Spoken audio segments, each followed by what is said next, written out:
बिस्मिल्लाहिर्रहमानिर्रहीम। अस्सलाम वालेकुम व्यूअर्स, मैं हूं समीउल्लाह। आप देख रहे हैं समीउल्लाह फूड सीक्रेट।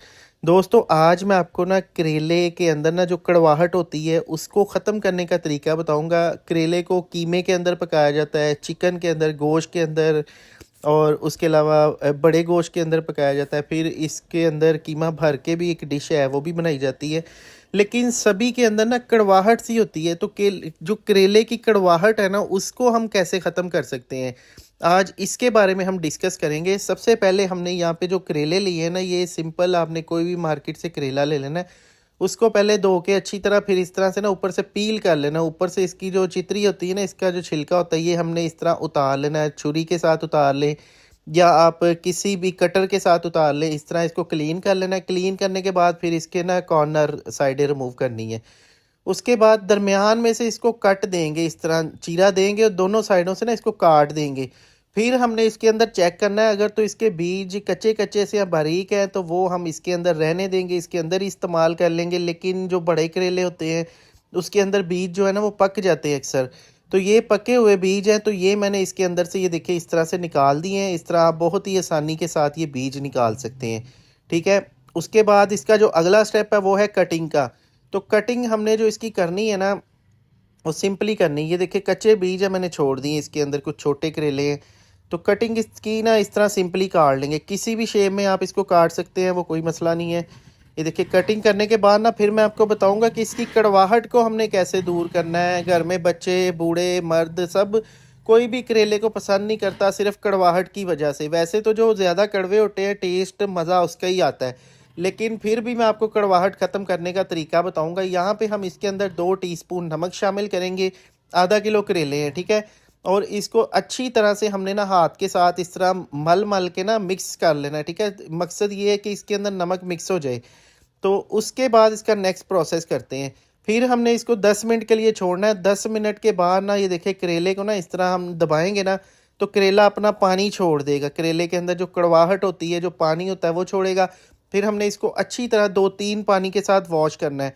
अच्छा, वॉश करने के बाद आपने एक मलमल का कपड़ा ले लेना है। मलमल के कपड़े के अंदर डाल के ना ये करेले, तो फिर हमने ना इसको, इसकी गिरा लगानी है। देखिए, इस तरीके से ये अगर आप मेथड कर लेंगे ना, तो करेले कभी भी कड़वे नहीं बनेंगे। बच्चा बच्चा इसको खा सकता है। बहुत ही बेहतरीन ये डिश है। करेला जो है ये सब्जियों का सरदार होता है, तो इसको खाना चाहिए। बहुत सी बीमारियां इससे दूर होती हैं। ये देखिए, इसको ना मलमल के कपड़े में डाल के अच्छी तरह से हमने दबाना है। इसके अंदर अब जितना भी कड़वाहट होगी ना, जितना भी करेले का जो पानी है ना, वो निकल जाएगा और करेले के अंदर से कड़वाहट ख़त्म हो जाएगी। फिर हमने एक यहाँ पे पैन लेना है, इसके अंदर कुकिंग ऑयल शामिल कर लेना है, तकरीबन 3 से 4 टेबल स्पून। फिर इसके अंदर ये कटे हुए करेले शामिल कर देंगे। अब करेलों को हमने यहाँ पे ना फ्राई करना है। थोड़ा सा आप इसके अंदर नमक भी डाल सकते हैं, लेकिन नमक ऑलरेडी इसको लगाया है, तो नमक आपने चेक करके इसके अंदर डालना है बाद में। अभी इसको हमने यहाँ पे फ्राई करना है। फ्राई करने का तरीका ये है कि बस सिंपली इसको फ्राई कर लेना है। देखिए, इस तरह हल्का फुल्का जब गोल्डन कलर आ जाए, बिल्कुल जलाना नहीं है।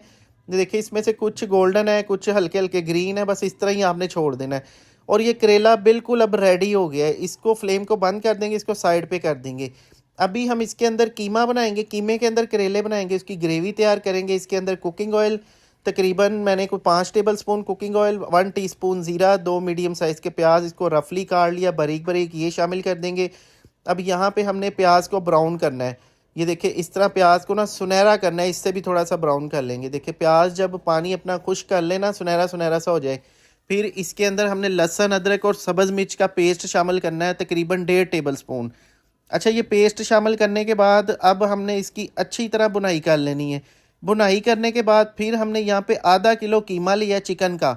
आधा किलो चिकन का सीने का कीमा लिया। जब सीने का कीमा करवाते हैं ना, उसके अंदर आप एक आधी थाई भी डलवा दिया करें, उससे टेस्ट ज़्यादा अच्छा हो जाता है। अब ये कीमा इसके अंदर डालने के बाद ना, इसका कलर वाइट होने तक हमने इसको पका लेना है। मैंने कीमा हाथ के साथ ही कर लिया। मैं आपको हाथ के साथ कीमा करने का तरीका भी बता दूंगा अगर आप मुझे कहेंगे तो। वैसे तो इसको मशीन में भी कर लेते हैं, लेकिन जो हाथ के साथ मोटा मोटा कीमा होता है ना, पकाने वाला वही होता है। इसके अंदर 2 टमाटर, इसका हमने छिलका रिमूव करके पेस्ट बना लिया। 1 टीस्पून नमक शामिल कर देंगे।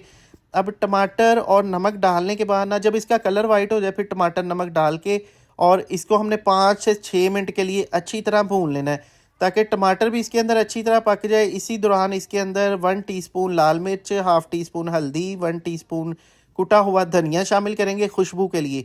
कीमे वाली जो डिशेस होती है ना, उसके अंदर कुटे हुए धनिए की खुशबू और टेस्ट बहुत ही आला होता है। अच्छा, अच्छी तरह इसको हमने हिला जुला लेना है, इसके यानी कि इसकी भुनाई कर लेनी है मिर्चों की। फिर इसके अंदर हमने कोई 3 से 4 टेबल स्पून दही शामिल करना है। दही डाल के फिर हमने इसको तकरीबन कोई 10 मिनट के लिए अच्छी तरह भून लेना है, ताकि दही इसके अंदर अच्छी तरह मिक्स हो जाए। जब दही इसके अंदर अच्छी तरह पक जाए, ऑयल मसाले से अलग अलग नज़र आना स्टार्ट हो जाए, तो इस स्टेज पे आके हमने इसके अंदर करेले शामिल करने हैं। अच्छा, ये फ्राई किए हुए करेले इसके अंदर शामिल करेंगे और अब हमने ना इसको तकरीबन कोई 5 से 6 मिनट के लिए इसी तरह भून लेना है। जब कीमा करेले अच्छी तरह यहाँ पे भुन जाए ना, इसका पानी वगैरह खुश्क हो जाए, तो इस स्टेज पे आके हम इसके अंदर आधा गिलास पानी ऐड कर देंगे। पानी ऐड करने के बाद ना इसकी अच्छी तरह भुनाई करनी है, और जितनी आप इसके अंदर ग्रेवी रखना चाहते हैं ना, हम तो ये कीमा करेले जब बनाते हैं ना तो इसको ड्राई कर लेते हैं। अब इसको 10 मिनट के लिए हमने लो टू मीडियम फ्लेम पे पकाना है। 10 मिनट के बाद इसके अंदर डालेंगे गरम मसाला, कटी हुई सब्ज़ मिर्चें जूलियन शेप में, थोड़ा सा सब्ज़ धनिया डाल देंगे। और सुबहान अल्लाह, ये कीमा करेले आप जिसको खिला देंगे ना अल्लाह का हुक्म से, वो ना बार बार आपको ये रिक्वेस्ट करेगा कि मैंने ये कीमा करेले खाया था। किसी मेहमान को खिलाएंगे, वो आपको सालों तक याद रखेगा। घर वालों को खिलाएं, वो भी आपके मुरीद हो जाएंगे। और ये देखिए, बेहतरीन हमारा कीमा करेले का सालन तैयार हो चुका है।